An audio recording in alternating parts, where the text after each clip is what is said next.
तो कहानी की शुरुआत एक जेल में ड्राइवर नाम के एक बंदे से होती है जो अपनी और अपने भाई की एक फोटो देख रहा होता है। उसे आज के दिन का 10 सालों से वेट था क्योंकि आज उसकी जमानत होने वाली थी। थोड़ी देर में काफी सारे पुलिस वाले आकर उसको अपने साथ वार्डन के पास लेकर जाते हैं जो उसको उसकी लाइफ को एक अच्छे सिरे से शुरू करने को कहता है और साथ ही उसको अपना कार्ड भी देता है ताकि अगर आगे चलकर वो किसी मुसीबत में फंसे तो ड्राइवर उसको कॉल कर सके। लेकिन ड्राइवर को उसके ज्ञान में कोई दिलचस्पी नहीं थी। वो बस वार्डन से बाहर जाने का रास्ता पूछता है और जेल से बाहर निकलकर भागता हुआ पास के एक स्क्रैप यार्ड की तरफ जाने लगता है। वहाँ पर कवर से ढकी हुई उसकी एक बहुत ही चमचमाती कार खड़ी हुई थी जिसकी चाबी को वो टायर के पास से निकालता है और कार में जाकर बैठ जाता है। कार में एक आदमी के बारे में इंफॉर्मेशन होती है, साथ ही उसमें एक रिवॉल्वर, कुछ मैप्स और कुछ डॉक्यूमेंट्स भी पड़े होते हैं जिनको देखने के बाद तुरंत ही ड्राइवर वहां से डायरेक्ट उस आदमी के लोकेशन की तरफ जाने लगता है। उस आदमी के ऑफिस के बाहर जाने पर वो गाड़ियों के बीच में से रोड को क्रॉस करता है और ऑफिस में जाकर उस आदमी को ढूंढने के बाद तुरंत ही उसको सर पर शूट करके जान से मार देता है। हालांकि वहाँ के सीसीटीवी में सब रिकॉर्ड हो गया था लेकिन ड्राइवर को इससे कोई भी फर्क नहीं पड़ता और वापस आकर वो अपनी कार में बैठकर तुरंत ही वहाँ से निकल गया। वहीं पास में एक बार मौजूद था जिसमें स्लेड नाम का एक ड्रग एडिक्ट वहाँ के एक ड्रग डीलर से ड्रग खरीदने की कोशिश करता है, पर स्लेड के पास ज्यादा पैसे नहीं होते। इसी वजह से पहले तो डीलर उसको ड्रग देने से मना कर देता है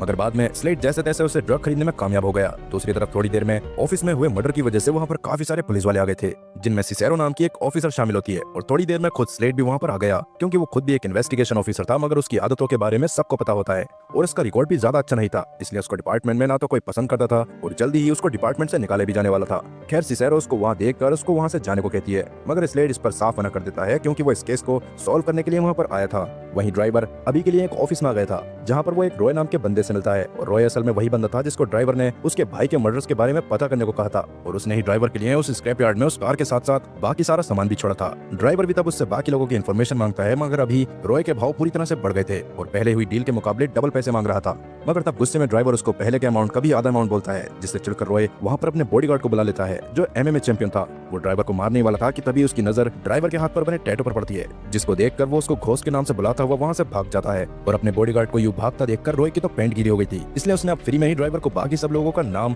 और पता दे दिया था। वहीं सिसेरो और स्लेड अभी ऑफिस में मौजूद सीसीटीवी को देख रहे होते हैं जिसे देखकर उन्हें ये बात तो समझ आ जाती है कि ड्राइवर और वो मरने वाला बंदा एक दूसरे को अच्छे से जानते थे, इसलिए वो ड्राइवर के बारे में और ज्यादा पता करना चालू कर देते हैं। तभी अचानक से स्लेड के पास उसकी वाइफ का कॉल आया जो उसको आज के लिए उनके बच्चों को संभालने को कहती है। उसकी वाइफ वैसे भी स्लेड के नशे करने की वजह से उससे काफी ज्यादा नाराज थी, इसलिए स्लेड भी अभी उसको मना नहीं कर पाता और तुरंत ही अपने बेटे को बेसबॉल प्रैक्टिस ग्राउंड की तरफ लेकर जाने लगता है। वहीं अपने घर में एक किलर नाम का बंदा अपनी योगा प्रैक्टिस कर रहा होता है। उसका घर काफी ज्यादा बड़ा था और उसके घर में लगी फोटोज को देखकर समझ आ रहा था कि वो बंदा सच में काफी बड़ा सॉफ्टवेयर डेवलपर है। बचपन में उसके पैर में काफी ज्यादा दिक्कत थी मगर रोज की प्रैक्टिस की मदद से उसने अपने शरीर को काफी बढ़िया कर लिया था और उसके शरीर में काफी अच्छी फ्लेक्सिबिलिटी आ गई थी और फिलहाल अभी के लिए वो कॉन्ट्रैक्ट किलिंग का काम करता था। इसलिए जब वो अपनी सुंदर गर्लफ्रेंड से बात कर रहा होता है तभी उसके पास कोई ड्राइवर की फोटो भेजता है जो अब किलर का नेक्स्ट टारगेट था। किलर भी टारगेट के आते तुरंत अपने सामान को पैक करता है और अपनी गर्लफ्रेंड को बार बार किस करते हुए वहाँ से निकल जाता है। वहीं सिसेरो अभी अपने ऑफिस में बैठकर ड्राइवर के टैटू को ध्यान से देखती है और तभी उसका सीनियर उसके पास आकर उससे माफी मांगता है क्योंकि उसकी वजह से ही सिसेरो को स्लेड जैसे बेवकूफ के साथ काम करना पड़ रहा था। लेकिन सिसेरो को इससे कोई भी दिक्कत नहीं होती और वो अपने सीनियर को वहाँ से जाने को कहकर वापस अपने काम में लग जाती है। और अब तक स्लेड भी वहाँ ड्राइवर के बारे में और भी काफी सारी इन्फॉर्मेशन लेकर आ गया होता है जिससे उन्हें ड्राइवर के असली नाम जिमी के बारे में पता चलता है जिसने अपने भाई गैरी के साथ मिलकर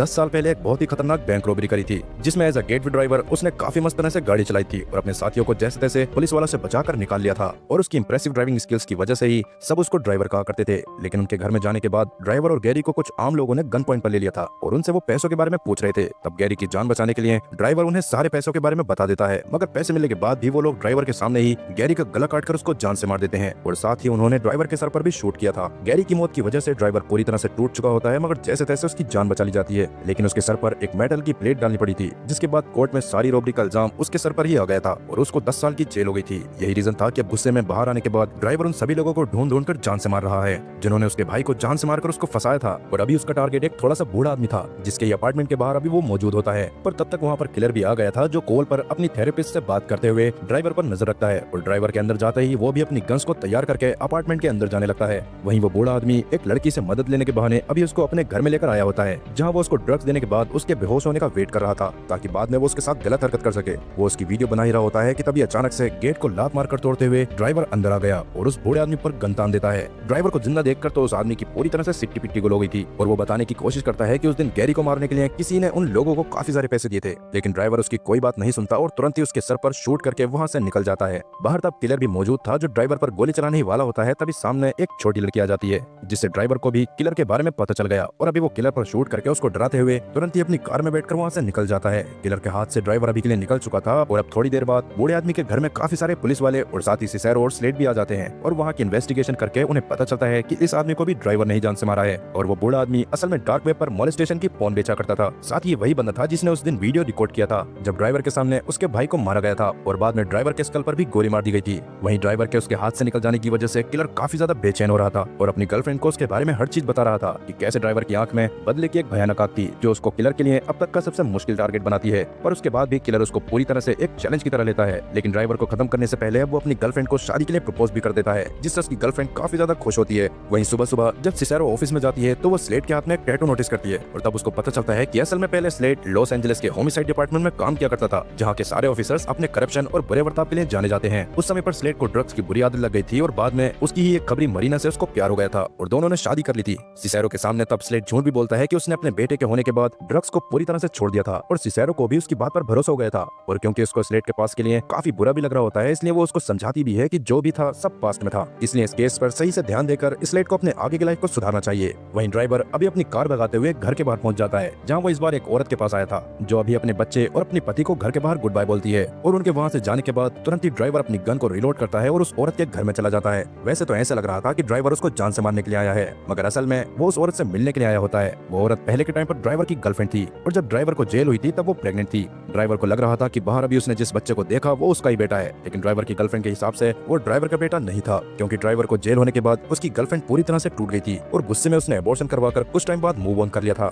और बाद में उस आदमी से शादी कर ली थी जिसके साथ वो फिलहाल रह रही थी और असल में वही उस लड़के का पिता था। ड्राइवर को ये बात जानकर काफी ज्यादा बुरा लगता है और आगे वो बिना कुछ भी बोले वहाँ से बाहर जाने लगता है। तब पीछे से उसकी गर्लफ्रेंड आकर उसको आगे के मिशन के लिए गुड लक बोलती है क्योंकि वो जानती थी कि अभी ड्राइवर एक बहुत ही खास मिशन पर है और उसको अपने भाई के कातिलों को सजा देनी है। अब जहाँ ड्राइवर का दिल पूरी तरह से टूट चुका था वहीं किलर अभी अपनी शादी को सेलिब्रेट कर रहा होता है। वो लिली के साथ सुपरकार में रेस लगाते हुए चर्च में जाता है और वहाँ पर ऑफिशियली उससे शादी कर लेता है। वो दोनों ही अपनी शादी की वजह से काफी ज्यादा खुश थे। उन्होंने अपनी शादी के टाइम ज्यादा तामझाम भी नहीं रखा होता और शादी के बाद एंजॉय करने के लिए वो एक खाली जगह पर जाते हैं जहाँ जाकर वो हैंडगन से टारगेट प्रैक्टिस करने लगे थे। अब क्योंकि किलर की ऑफिशियली शादी हो गई थी और उसके हिसाब से सच में एक जिम्मेदारी थी, इसलिए वो अभी अपने किलर वाले काम को छोड़कर कहीं और जाने का प्लान बनाता है जहाँ वो लिली के साथ शांति से अपनी लाइफ काटने वाला था। लिली को भी इससे काफी ज्यादा अच्छा लगता है। वहीं स्लेड अभी मरीना के घर के बाहर गया हुआ था क्योंकि उसके ऊपर सिसैरो की बातों का काफी गहरा असर पड़ा होता है। उसकी हरकतों की वजह से मरीना उससे दूर हो गई थी और वो एक दूसरे घर में रहा करती थी और अब स्लेड उसके साथ सब कहीं न कहीं स्लेड की काफी फिक्र थी, इसलिए वो उसके केस को अच्छे से न्यूज पर देख रही होती है। लेकिन स्लेड की बात सुनकर शुरू में तो मरीना उसको माफ नहीं करती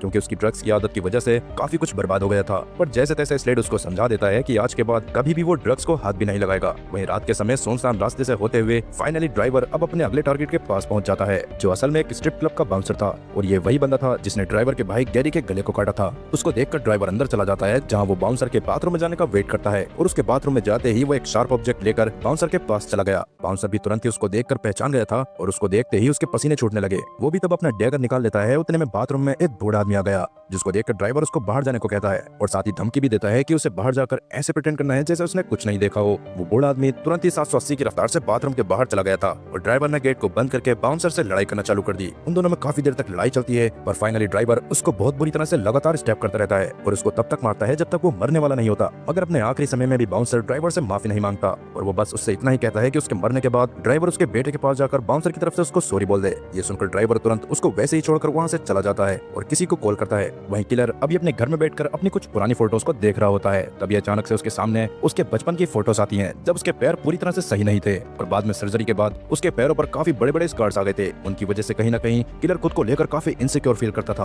और अभी भी उसको पैनिक अटैक्स टाइप आने लगते थे। इसलिए वो अपनी गन्स को साफ करने लगता है और एक बार वापस से उसने अब ड्राइवर को खत्म करने के बारे में सोच लिया था और उसके बाद में वो अपने किलर के काम को छोड़ना चाहता था। जैसे ही लिली को इस बारे में पता चलता है तो पहले तो वो किलर को रोकने की कोशिश करती है मगर जब किलर उसकी बात को नहीं सुनता तो वो रोते हुए नीचे चली जाती है पर अब किलर को इस बात से कोई भी फर्क नहीं पड़ता और वो बस अपनी गन्स को साफ करता रहता है। वहीं स्लेड आज अपने बेटे के साथ मरीना के घर पर रुका था। रात में उसकी आंख खुलने पर उसका बेटा उसको बताता है कि उसको बेसबॉल बिल्कुल पसंद नहीं है क्योंकि वो सही से खेल नहीं पाता। इस पर स्लेड उसको समझाता है कि अच्छा खेलने के लिए उसको प्रैक्टिस करनी पड़ेगी और जब वो अच्छा खेलने लगेगा तो उसको अपने आप बेसबॉल में मजा भी आने लगेगा। फिर जब स्लेड बाथरूम में जाता है तो वहाँ पर वो मरीनो को काफी ज्यादा परेशान देखता है क्योंकि उसे डर था कि कहीं स्लेड वापस से ड्रग्स लेना चालू न कर दे। तब स्लेड अब तक के लिए उससे माफी मांगता है और उसको गले लगाने के बाद वादा करता है कि आज के बाद वो पक्का ड्रग्स को कभी हाथ भी नहीं लगाएगा। ये बोलकर उसने अपने पास मौजूद सारे ड्रग्स को उसके सामने ही टॉयलेट में फ्लश कर दिया और उसके बाद वो दोनों साथ में जाकर सो जाते हैं। अगले दिन किलर और स्लेड दोनों ही अपने घर से ड्राइवर के बारे में सोचते हुए निकलते हैं और अभी रास्ते में स्लेड सिसेरो को कॉल करता है जिसको पिछली रात बाउंसर पर हुए अटैक के बारे में पता चला था। पर किस्मत अच्छी होने की वजह से वक्त पर बाथरूम में लोग पहुंच गए थे और बाउंसर को हॉस्पिटल में एडमिट करवा दिया था। साथ ही बाउंसर के रिकॉर्ड को चेक करने पर पता चला था कि पहले के टाइम पर वो भी काफी सारे क्रिमिनल एक्टिविटीज में इन्वॉल्व रह चुका है। खैर अभी स्लेड खुद हॉस्पिटल की तरफ जाने लगता है और वही ड्राइवर को भी रेडियो से पता चल जाता है कि उसका टारगेट अभी जिंदा है। इसलिए वो तेज रफ्तार में ही अपनी कार 180 टन करते हुए वापस से शहर की तरफ हॉस्पिटल में जाने लग गया था ताकि वो अपने अधूरे काम को पूरा कर सके। वहीं किलर को भी जिसने ड्राइवर को मारने का कॉन्ट्रैक्ट दिया था वो भी किलर को कॉल करके उस बाउंसर के बारे में बताता है और किलर से हॉस्पिटल में जाने को कहता है क्योंकि पक्का था कि थोड़ी देर में ड्राइवर वहाँ पर जरूर आएगा। उस समय काफी सारे सर्जन मिलकर बाउंसर की सर्जरी कर रहे थे और तब तक सबसे पहले हॉस्पिटल में स्लेड आ गया। वो पास के ही एक दूसरे रूम में चला गया था मगर जल्दी ही वहाँ पर ड्राइवर भी आ गया था जो सीधा जाकर हॉस्पिटल के सर्जरी रूम में जाता है। वो डॉक्टर के सामने ही बाउंसर को काफी बार गोलियां मारकर उसको खत्म कर देता है और उसने अब कोई भी रास्ता नहीं छोड़ा था जिससे बाउंसर को बचाया जा सके। गोलियों की आवाज से हॉस्पिटल में भगदड़ मच गई थी और स्लेड भी तब भागता हुआ बाहर आता है और ड्राइवर का पीछा करने लगता है। वो दोनों तब हॉस्पिटल के बेसमेंट में चले जाते हैं जहाँ जाकर उन्होंने एक दूसरे के ऊपर लगातार गोलियां चलाना चालू कर दिया था। और फाइनली अपनी स्किल्स की वजह से ड्राइवर थोड़ी देर में स्लेड को गन पॉइंट पर ले लेता है मगर उसके पुलिस बैच को देखकर वो उसको कुछ भी नहीं कहता और अगले ही पल अपनी कार में बैठकर वहाँ से निकल गया। तब रास्ते में ड्राइवर को बाउंसर के बेटे का कॉल आता है जो उससे बात करने लग गया था। तब ड्राइवर उसको यही सजेस्ट करता है कि उसको अपनी लाइफ में वही करना चाहिए जो वो चाहता है पर बस उसको सब चीज संभाल कर करनी पड़ेगी। तभी अचानक ड्राइवर के पास किलर की कार आ जाती है और किलर ड्राइवर को ट्रैफिक वाले रोड पर चेस करना चालू कर देता है। वो दोनों ही कार चलाने में काफी ज्यादा माहिर थे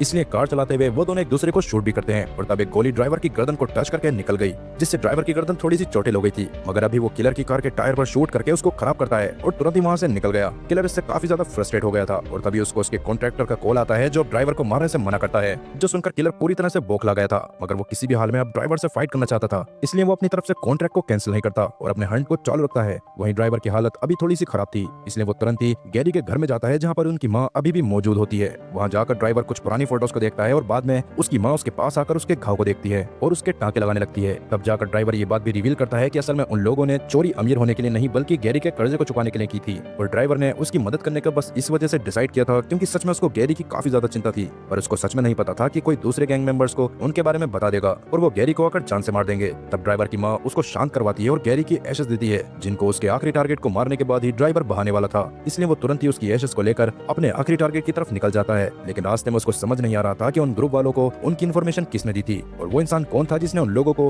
गैरी और उसको मारने के पैसे दिए थे। वहीं सिसेरो को जब स्लेड के लास्ट डे ड्राइवर के साथ हुए एनकाउंटर के बारे में पता चलता है तो वो उसको शाबाशी देती है क्योंकि अपने प्रेजेंस ऑफ माइंड की वजह से वो कम से कम ड्राइवर तक पहुंचने में कामयाब हो गया था। तब वो स्लेड को कुछ और लोगों के बारे में बताती है जिनमें से ही ड्राइवर अभी किसी को मारने के लिए जा सकता था। स्लेड भी तब उनमें से एक आदमी की फोटो को उठाकर उसके घर की तरफ जाने लग गया था। ड्राइवर तब जल्दी ही गांव के एक छोटे से चर्च के पास पहुंच जाता है जहां एक प्रीचर था और अभी वो एक टेंट में काफी सारे बच्चों को सही रास्ते पर चलने की स्पीच दे रहा था। वहां जाने के बाद वो सभी बच्चों के वहां से निकलने का वेट करता है और बाद में उस आदमी से अकेले में जाकर बात करता है। उसको शूट करने ही वाला होता है कि तभी प्रीचर उसको बताता है कि उसके पास 12 अडॉप्टेड बच्चे हैं और वो सब उसके ही ऊपर डिपेंड है। इवन उसने गैरी की मौत के बाद पुलिस वालों के सामने अपने पुराने गुनाहों के लिए सरेंडर भी कर दिया था जिसकी उसको सजा भी हुई थी। ये सब सुनकर ड्राइवर गुस्से में साइड में शूट करता है और प्रीचर से उसकी फैमिली को जाकर संभालने को कहता है। जिसके बाद वो टेंट में जाकर बैठा ही था कि तभी वहाँ किलर आकर उसको गन पॉइंट पर ले लेता है। उसने अभी तक ड्राइवर को शूट नहीं किया था क्योंकि वो उसके साथ बराबरी का मुकाबला करके उसको हराना चाहता था इसलिए वो उसकी पिस्टल को भी उससे छीन लेता है पर ड्राइवर उससे लड़ाई नहीं करना चाहता था क्योंकि किलर ने उसका कुछ नहीं बिगाड़ा होता। तभी वहाँ पर अचानक से स्लेड भी पहुंच गया था जिसने आते ही तुरंत ही ड्राइवर को सर पर शूट कर दिया।